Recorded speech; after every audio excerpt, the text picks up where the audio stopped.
Assalamualaikum warahmatullahi wabarakatuh. Kami dari kelompok 3 akan mempresentasikan hasil diskusi kami materi mengenai konsep sistem informasi. Adapun nama-nama anggota kelompok 3, yang pertama Anissa Syafarida, kedua Desima Yustina Lumban Gaul, ketiga Mulyani Boru Sembiring, keempat Nila Septiani Wahyuni, kelima Riken, keenam Ria Hotmasari, ketujuh Sylvia Sumarni.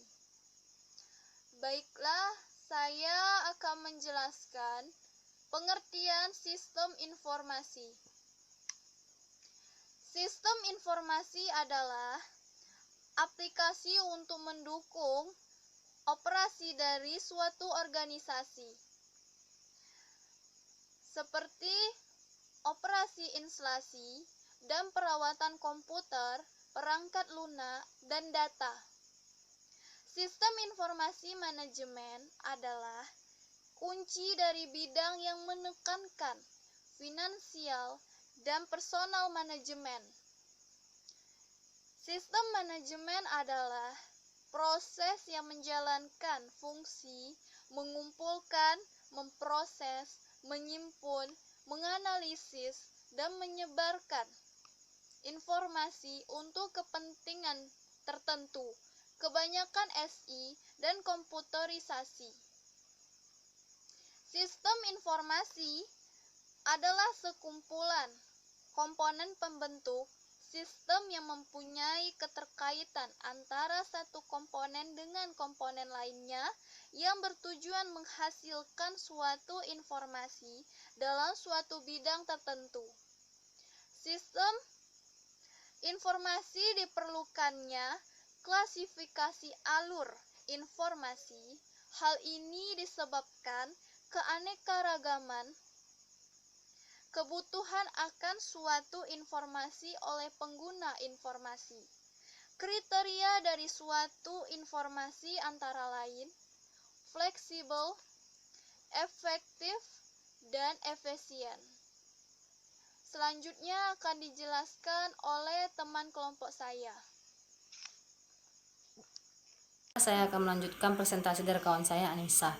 Komponen-komponen informasi. Komponen-komponen informasi terbagi dalam beberapa komponen, yaitu komponen input, komponen model, komponen keluaran atau output, komponen teknologi, komponen hardware, komponen software, komponen basis data, dan komponen kontrol. Selanjutnya akan dibacakan oleh kawan saya, Mulyani. Baiklah, saya akan melanjutkan pelajaran dari sistem informasi, di mana sistem informasi memiliki beberapa karakteristik, yaitu yang pertama, relevansi, yang kedua, akurasi, yang ketiga, ketepatan waktu, dan yang keempat, kelengkapan.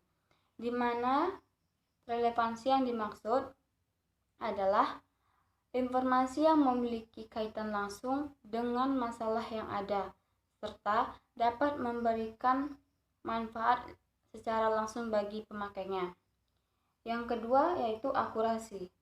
Akurasi adalah informasi yang harus bebas dari kesalahan. Akurasi yang berarti bahwa informasi harus jelas dalam maksudnya. Peningkatan akurasi dapat menambah biaya dan hal ini tidak menjadi masalah bagi perusahaan sepanjang digunakan untuk mendapatkan informasi yang akurat. Dan yang ketiga yaitu ketepatan waktu, di mana ketepatan waktu itu adalah yang terjadi sekarang. Artinya, informasi yang diperoleh tidak boleh terlambat karena sudah tidak diperlukan lagi dan tidak memiliki nilai dalam pengambilan keputusan bagi pihak manajemen.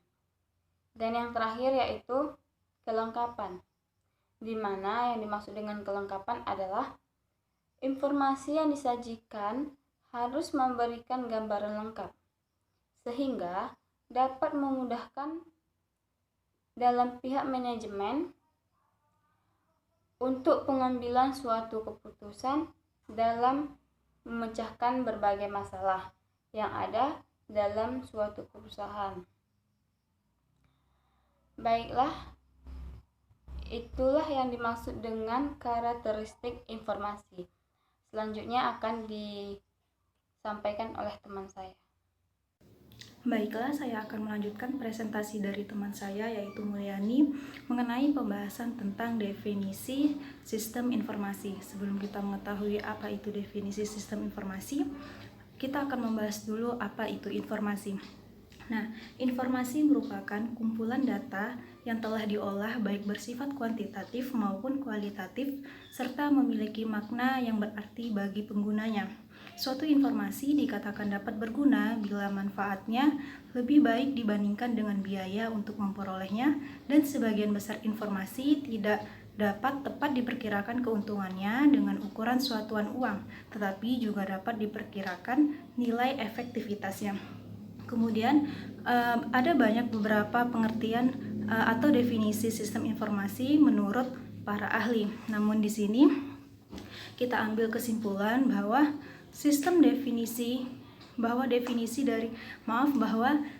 definisi dari sistem informasi yaitu adalah menyatakan bahwa sistem informasi adalah sekumpulan komponen yang saling berhubungan, mengumpulkan atau mendapatkan, memproses, menyimpan, dan mendistribusikan informasi untuk menunjang pengambilan keputusan dan pengawasan dari suatu organisasi.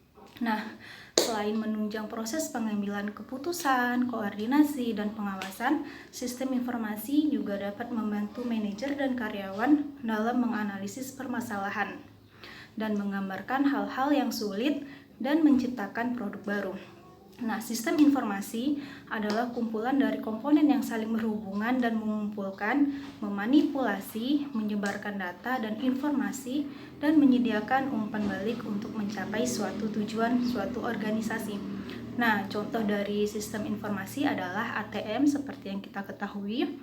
Kemudian ada Airline Reservation System atau sistem reservasi airline. Kemudian Course Reservation System atau sistem reservasi khusus, dan juga lain-lain. Baiklah, sekian mengenai definisi sistem informasi. Selanjutnya akan dijelaskan oleh teman saya, yaitu Riken. Baiklah, saya akan melanjutkan presentasi dari Nila. Selanjutnya ialah tipe-tipe sistem informasi terbagi menjadi 6 bagian. Yang pertama adalah Executive Support System, yang kedua adalah Management Information System, yang ketiga adalah Decision Support System, yang keempat adalah Knowledge Work System, yang kelima adalah Office Automation System, dan yang keenam ialah Transaction Processing System. Nah, selanjutnya akan dijelaskan oleh Ria Hotma. Terima kasih. Baiklah, saya akan melanjutkan presentasi dari teman saya Rikan. Yang selanjutnya itu yang akan dibahas itu ada tahap-tahap dan langkah-langkah dalam pendekatan sistem. Tahap-tahap dan langkah-langkah dalam pendekatan sistem ini ada 3. Yang pertama itu ada tahap usaha persiapan, yang kedua itu ada tahap usaha definisi, yang ketiga itu ada tahap usaha solusi.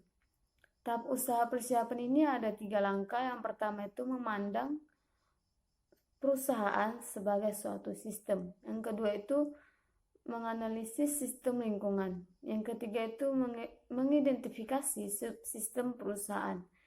Dan yang kedua itu tahap usaha definisi. Tahap usaha definisi ini ada 2 langkah. Yang pertama itu bergerak dari tingkat sistem ke subsistem. Yang kedua itu menganalisis bagian sistem dalam urutan tertentu. Dan tahapan yang ketiga itu ada tahapan usaha solusi. Di mana tahapan usaha solusi ini ada 5 langkah. Yang pertama itu mengidentifikasi solusi alternatif. Yang kedua itu mengevaluasi solusi alternatif. Yang ketiga itu memiliki solusi terbaik.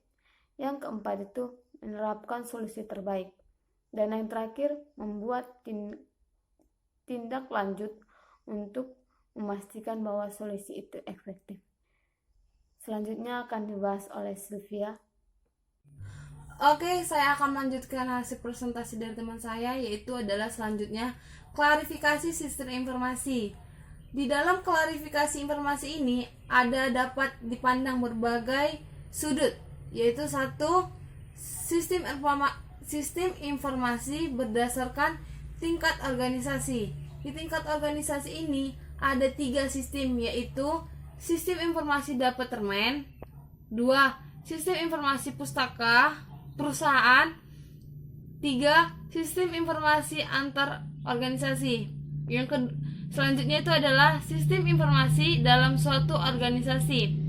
Di dalam sistem organisasi ini ada 3 sistem lagi, yaitu sistem informasi pribadi, sistem informasi berbagai kelompok kerja, sistem informasi perusahaan. Selanjutnya ada sistem informasi berdasarkan fungsinya. Di dalam sistem informasi berdasarkan fungsinya ini ada 4, yaitu adalah sistem informasi manufaktur, sistem informasi pemasaran, selanjutnya itu sistem informasi keuangan, dan terakhir itu adalah sistem informasi SDM.